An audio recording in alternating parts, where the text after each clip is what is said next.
Michelle, thank you so much for joining us today. I'm so excited to dive into all of your expertise with startups, and you have a great book we're going to talk about, and you're also a mom. So, welcome to the podcast. Thank you, Angela. Thank you for having me. Yeah, we have so much good stuff to dive into today, but I always love to have guests kind of set the stage for us and how you became an entrepreneur and where you're at right now. I thought it would be interesting to kind of start from the very beginning because it's very much sets the stage for who I am today.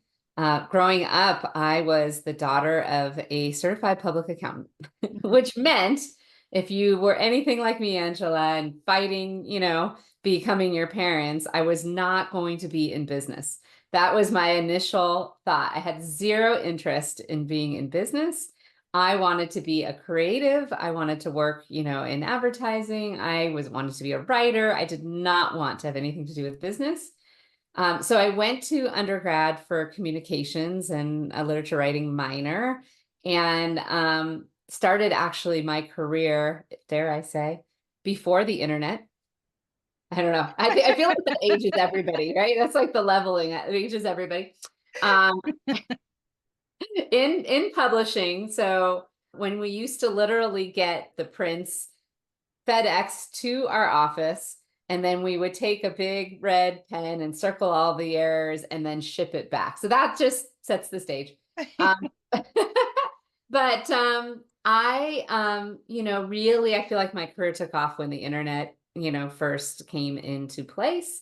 I remember my mother at the time, she printed out from the newspaper an ad that said, "Write the web." And she said to me, it's the internet. It's the next best thing, next big thing that's happening. It's the internet. So I started with a very, very early stage internet company after my publishing days, where it was like one page of a website and a lead form, and that was it. And helped them build out, their website and all of those things. But it was during this era, Yahoo was starting to bubble up, Amazon, like some of these newer companies at the time. And I started going to a lot of startup boot camps where you would see these people that were working out of their garage, these young people, younger than me back then, getting millions of dollars to start these new internet companies. And there was a moment in time when I said to myself, and this is where the accountant's daughter comes in, business is business, and somebody's going to have to be there that understands how business works to help these people. And so I, at the time, was doing, consulting on the side. I was helping build websites for small companies. I was working full time. I stopped all the side stuff and went back to business school, which I never, again, history was, nope, that's not what you're going to do for a living. So I went and got my MBA so that I could actually be the one that helped these companies thrive and grow and understand how to actually build a business. And I think that background is important because now that I look at what I'm actually doing, fast forward to my career, I've been chief marketing officer for a dozen, different startups over my career. I've been in startup world for 20 something years at this point. And I've heard from a lot of people that I am more than a chief marketing officer in my career. And I think it's this foundation of really understanding business and wanting to contribute more and be more. And what I learned through the process, I've worked for early stage companies, like I actually am in an early stage company called Mind Trip right now, all the way up to publicly traded companies in my career. And I've always sat alongside the founder at these startups. And I think that really has let me see what it is actually like and what it takes to grow a company from scratch to, a thriving, scaled business. And so that actually was the foundation of my book. I just published it last month, and it's called GrowUp. It's a play on the word startup. And it really is a culmination of everything that I've learned about what it takes to grow. But more than that, it's my reflection on the founders that I have worked alongside. And it's based on one simple truth, which is what makes you great at Mm-hmm. starting your company is not going to be what makes you great at growing. And Mm-hmm. so the book is really more of a self-awareness book for founders. Mm-hmm. But anyways, that's how we got here. Wanted to Yeah. be a creative, went to business school, went into marketing, and then now helping startups scale and grow. Mm-hmm. And I think in a marketing role, especially if you're going to be successful, you have to have your pulse really on two things, what the business is all about and what the founder's vision and goal is, and then also the customer. So, I mean, I think that that is a really interesting role that gives you a lot of perspective to be able to share with us. So let's dive into the psychology aspect of your book, Yeah. which I think is so interesting. And you and I were talking ahead of time. You've got this little quiz to kind of help people understand like some of their strengths. But yeah, tell us about some of those psychological aspects that we need to have in mind when we're shifting from just starting our business to helping us really grow and thrive. Yep. Yeah. And that's part of what I've really been observing. I think to your point, Angela, as marketers, we have a different pulse on Yeah. things. We are Hmm. naturally Right. observers of people we work with, observers of customers. I know Hmm. a lot of people that write business books, they write it because they were a founder. But I think Hmm. this does give me an interesting perspective Hmm. because I've sat alongside them, observing them for so, so long. And what I've really come to terms with is there are four different types of founders. And I call them the four superpowers, right? It's the one thing you do better than anything else. It doesn't mean Hmm. you don't have other gifts. It also doesn't Right. mean you don't have multiple superpowers. Hmm. It just means that there's a primary that's Hmm. driving you. Hmm. And so like I said, there are four of them. So first is some of the founders I've worked with, actually a lot of the founders I personally have worked with are innovators. And Hmm. innovators are problem solvers. They're very creative. They're solution oriented. They take a lot of risks, right? Hmm. They're always focused on how they're going to disrupt, transform an industry, but they're the people that dig in deep and really understand the needs and find a really unique solution to the problems that they're observing. Hmm. So that's the innovator. The builder is the person that really understands process, data, they build systems, right? They're the ones you want by your side if you're raising money because they have all the data possible to do that, but they're very, very analytical and more structured. So they're going to be the ones who really build the foundation of a company and bring it to life in a very specific way. Hmm. The connector, which you and I were sharing ahead of time, we're both connectors. The connector is the person that knows just about everybody, or at least it appears they do. They have great relationships with people in the industries that they serve. They are a thought leader by nature and like to, speak on topics that are of interest that they feel like they could provide value, but they're relationship people through and through. And then the final one is the persuader, who is also, by the way, a storyteller, but they're a little bit more analytical than the connector. It is a little bit more of relationships as a means to an end. Hmm. These are the people you want on your team that's going to negotiate that contract, right? They're the ones that are going to persuade and get somebody to see it the way that they see it. And they're very important as well. So Hmm. founders typically are one of these four and Hmm. as a primary. Hmm. And I think the big thing that people need to embrace, first of all, is that that's what made you great at Mhm, starting. And it's absolutely perfect for who you need to be to grow. The mhm, the thing that my book explores around these superpowers is that you are who you are, mhm, but you need to accept that you need other people on your team to balance you out. It's kind of mhm, like building a house, right? If you're one primary superpower, you mhm, need the other three pillars like a mhm, house, or else the house is going to fall down. And mhm, I think a lot of founders, when they first start, they think that they have to do everything. And so it's mhm, very focused on self.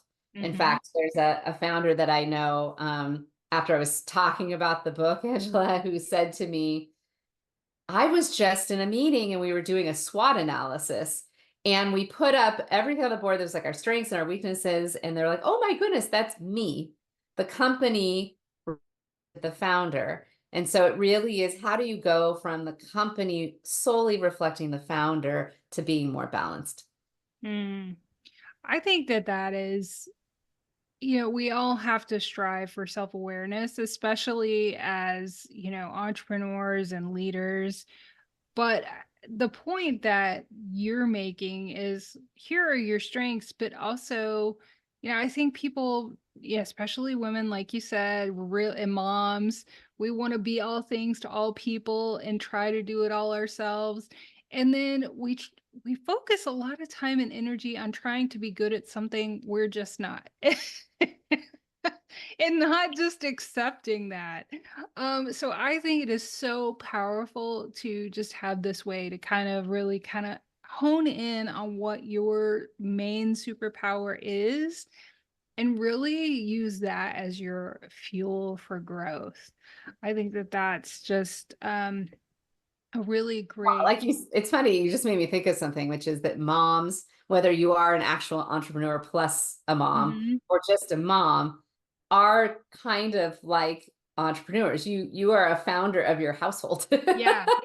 Yeah, and I So, love to draw that connection because so often moms I talk to come to the entrepreneurial scene and feel like they're unqualified to be entrepreneurs. And I'm like, what have you been doing with your family and your life? You have been training for this moment. that's right. In fact, even more so, I think it's harder actually, because, a lot of times your kids are not rational. And Mhm. so if you can do that, I think you can do anything. If you can negotiate with toddlers, you 100%. got some mad skills that will help you in the entrepreneurial space. And then another thing, while we're talking about the strengths between motherhood and entrepreneurship, is the ability to pivot and to change. And so that is growing looks so much different in a business than just starting, which is hard in its own. So, can you talk about how we need to be mindful about pivoting in our businesses and ways in which we can maybe make that easier? Yeah. I think the first thing to recognize is that pivots aren't bad. Yeah. And I think people, especially, if you are an entrepreneur and you're just starting your business, it can be very personal if Mm, you need to make changes to your business. It almost feels like, oh wow, I'm failing. But I mhm, want to I want to remind everybody that some of the most successful companies that we all know and love mhm, mhm, did not start out as what they are today. And I'll give you mhm, an example that I think a lot of people will know that are listening to this. So, YouTube, as an example, mhm. YouTube started as a video dating website, No and it way. failed. Yeah, it failed. No woman wanted to put a video of themselves up on the internet back then. But they figured out that people really did want to post videos generally online, and pivoted the company, and look, Mhm. billions of dollars later, right? Yeah.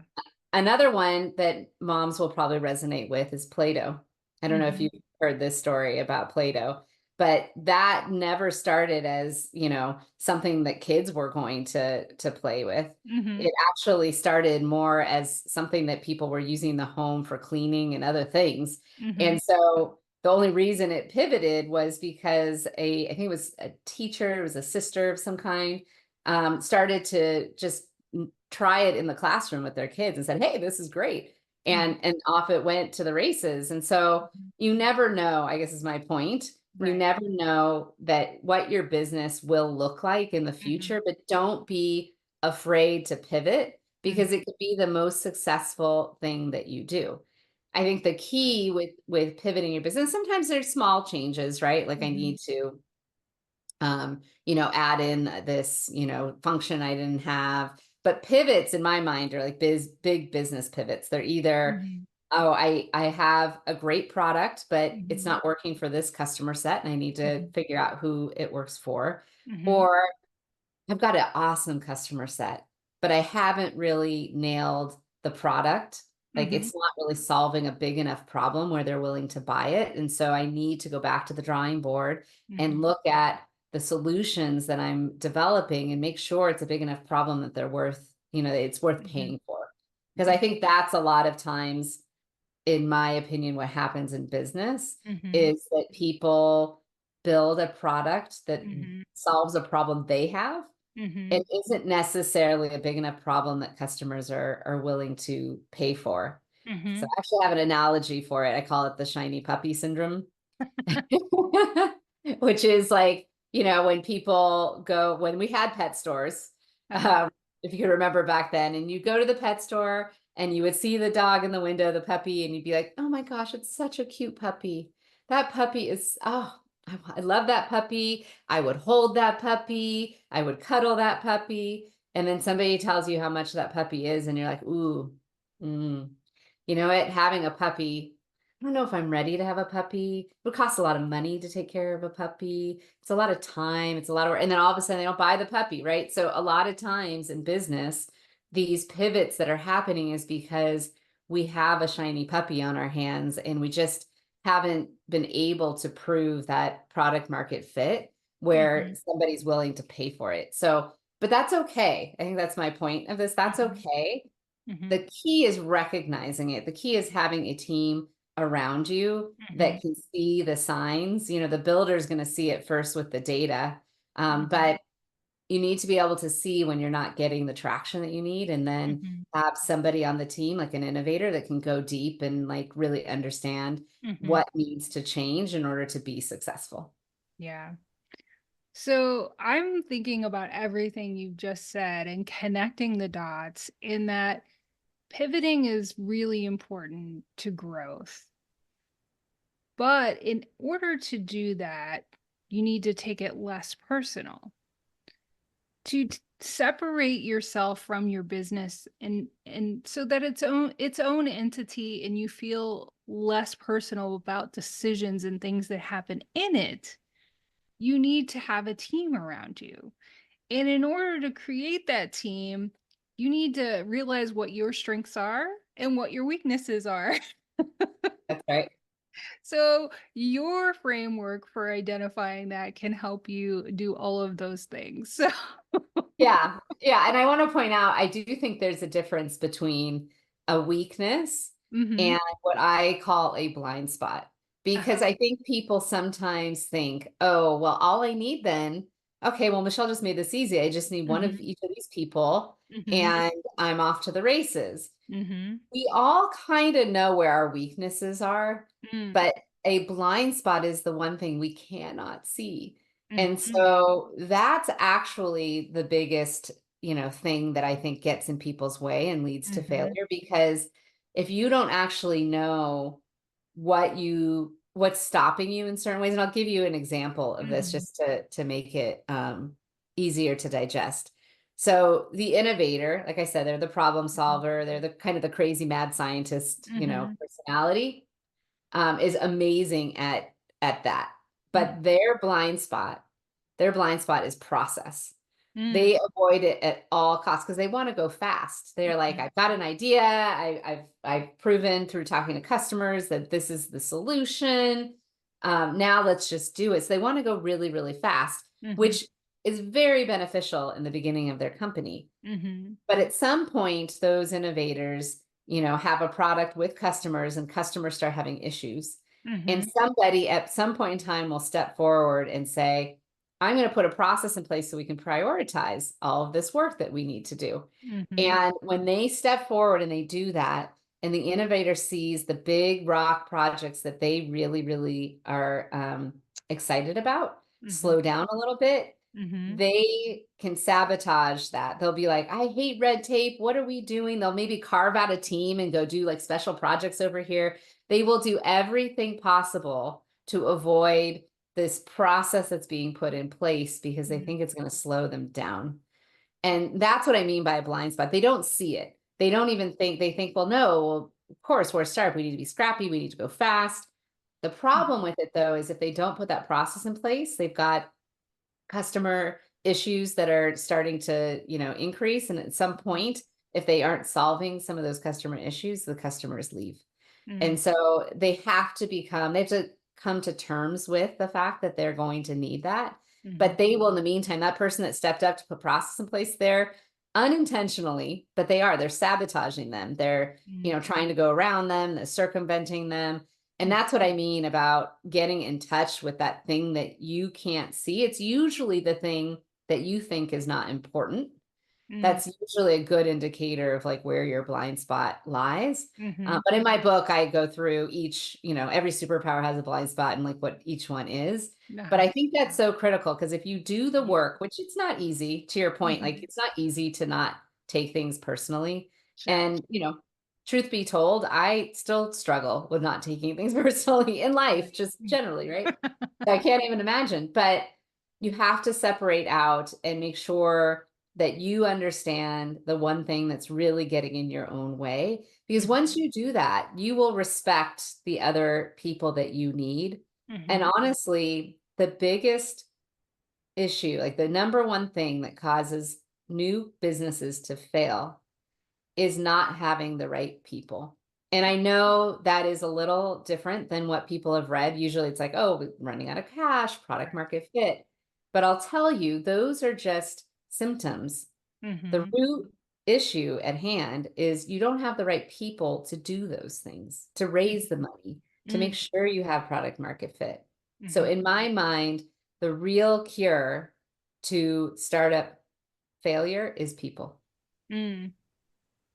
Yeah, it is definitely difficult to find the right people and to realize what you need. And so, yeah, I really look forward to looking more into your book and finding out what some of those potential blind spots are for the various entrepreneurial superpowers.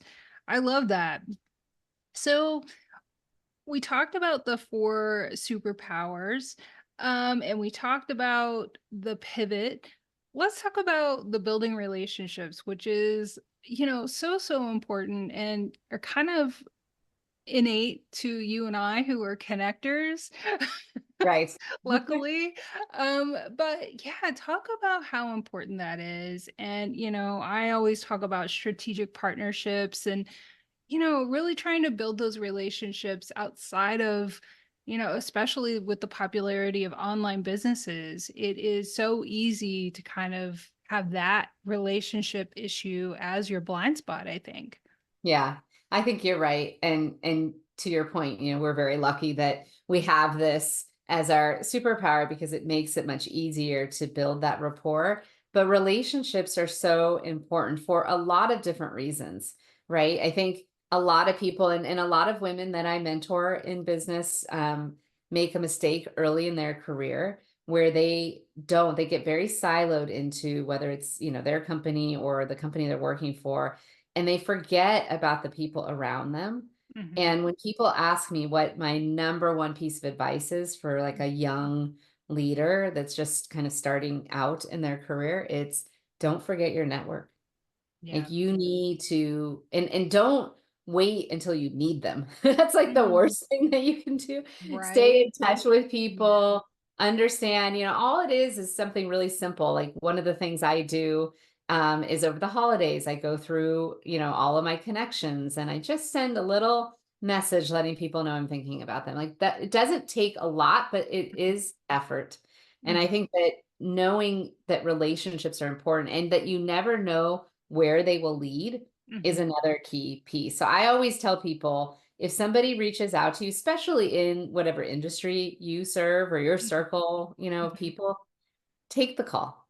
Mhm. Take the call because you never know where that relationship is going to lead. And I can speak from experience because I've been at companies where you get to know people in an industry you don't know, like it's just a friendly conversation, and then you find out 6 months later that they referred 10 clients to you. Like you don't know, and so that's the power of the relationship. Mhm. And then the other thing I would say is the most important relationships, though, above all, well, other than your family, Angela, is your employees, if you're running a Mhm. company, Mhm. because your employees are your number one customer touch point. You know, Mm. as a marketer, we could say all day long, we control the brand. We don't. The Mhm. employees control the brand. It is who people Mhm. think you are. It's those Mhm. one-on-one connections they have. So if your employees don't feel good about your company and working with you, Mhm. it shows. And when they do have like just a amazing culture and amazing connection at the company, it shows. And so fostering that relationship with your employees, Mhm. I think is first and foremost in business. Mhm. And then you can look outside and say, okay, how do I, continue to develop this network? How do I get to know as many people in the Mhm. industry? And that's not always people's strength. To your point, we're fortunate to be those people. And so if you're not that person, if you're a little more introverted and not, the person's going to walk up to somebody in a crowd room and introduce yourself, make sure you have somebody on your team that is that way, and that Mhm. will help. Mhm. I love that advice. And I think it's so true. We often get so focused on what we're doing and how we're feeling and our customer or potential client or whatnot. And that sometimes we forget about those who are closest to us. So you've shared so many great nuggets of advice and wisdom about, from your 20 years of helping startups and being an author and a speaker. But you've also been a mom during this time as well. You're a mom to teenagers. And so I would love to hear, and I'm sure our listeners would too, how you've managed to kind of juggle. We know that there is no balance. So, what are some ways that you have learned to kind of find some harmony between being an entrepreneur and a mom? Yeah, it's not easy. Right? We will not sell the lie that No, it is. I don't. I am a very, for the way, if anybody ever wants, they're a new parent, they're like, I need real advice. I never sugarcoat what it's Yeah. like to have a child because I know so many people that do. I'm like, no, it is hard. Let's be clear, it's hard. Um, but I think the first thing is to acknowledge for yourself that you'll never feel like you're giving anything 100% as a mother. Mm, You just don't. And so you can't like that holy grail of like thinking, oh, I'll feel like, I have balance and 100% to mm, everything just doesn't exist. But you have to also know that the people around you, mhm. because we are mothers, think you're giving everything like 200%. And I know that math doesn't work, but that's how people will feel. Mom entrepreneur math. Yes, exactly. Um, so, and that recognize that and let that sink Mhm, into people mhm, because I think we're really, really hard on ourselves when we think, there's been plenty of times in my career where I was stuck. I live in Los Angeles, so mhm. I was stuck on the 405 freeway, big surprises pre-pandemic.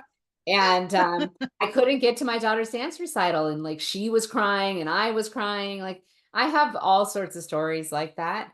But the way that I have navigated it is a couple things. One, I do try to do a lot of time boxing in my life so that when I am spending time with my kids, I'm present. Yeah. I think that is really important to kind of know when Mhm, you're working over here and when you're focused here. Um, and you never get it perfect. The other day, my daughter said, she's 14. She said to me, Mom, I don't know when your workday ends. Like you always seem to be working. And that was a little bit of a wake up call that mhm, maybe that little piece of advice had, I'd started to tip into, oh, mhm, she's right. I need her to know that these are the hours that I'm working. And then I mhm, need to be more present when mm, she's, at that dance class or when mm, she's at these things because she needs to know that I'm there for her. mm, And so I think that's a piece of it. It's like time boxing, like how do you balance your time? mhm, Um, and then also finding delighters. I travel a lot for work, which is really hard. mhm, I have two kids, but for some reason my daughter's always had a harder time with it. And so she used to send me with like her little stuffies in my bag. And I would take pictures of her stuffed animal around the hotel room. And that was mhm, sort of how we connected. So finding those moments, those mhm, delighters where you can mhm, stay engaged even when you have to work, mhm, um, I think are really important. Then the last thing I would say is um, you know, I have to live into the future and realize that I am being an inspiration to her, Mhm, even though she may not like that I travel, or she might not like mhm, she's seeing her mother as an mhm, extremely successful executive at mhm, these various companies that I've been working with, and now an author, right? And that is going to have an imprint on her. mhm, And so sometimes you have to live into the future and just mhm, have the confidence to know that you're making that kind of impression on them mhm, for their future. mhm. Yeah, I love that. We had a guest talk about how she didn't know her son's perception of her being an entrepreneur, but he used that situation to write his college essay and was admitted. And so you're so right. We never know the impact that we're having, but I think we really do need to be confident that they're observing what we're doing, and they were showing them what's possible and not just telling them, which I think is so important as Right. parents. Um, well, I love that. You've shared so much great insight for us today. And if you had a takeaway or takeaways for listeners, what would that be? I think first and foremost, understand that you have something that makes you amazing. Call it a superpower, which is what I call it whatever you want, but Hmm. celebrate that. Hmm. Don't be down on yourself for the things that you cannot do. I Hmm. think so many people don't take the minute to say, hey, I am really, really great at this thing. And so Hmm. I would leave people with that. And then, do the work that I talked about to understand your blind spot. Because if you're an entrepreneur, that's probably the thing that's holding you back from being successful. Deal with that and then surround yourself with incredible people. Hmm. That is how you can actually be successful. You don't have to do it all yourself. And to Hmm. remember that people are what it takes. People are the cure to, new business failure. And so make sure you have the people around you to support you. Don't do it all. Right. Celebrate yourself. Don't change yourself. You don't need to change or try to be something you're not. Like Right. who you are is great. It made you great at starting your business. It will make you great at scaling your business. You just need the right people Right. surrounding you. Yeah, and it's usually that thing that you think is so easy and not special. But it absolutely is. And I see that time and time again. I love that so much. So where can listeners connect with you and get the book and all those things? Yeah. So first and foremost, I have a website, michelledenogean.com.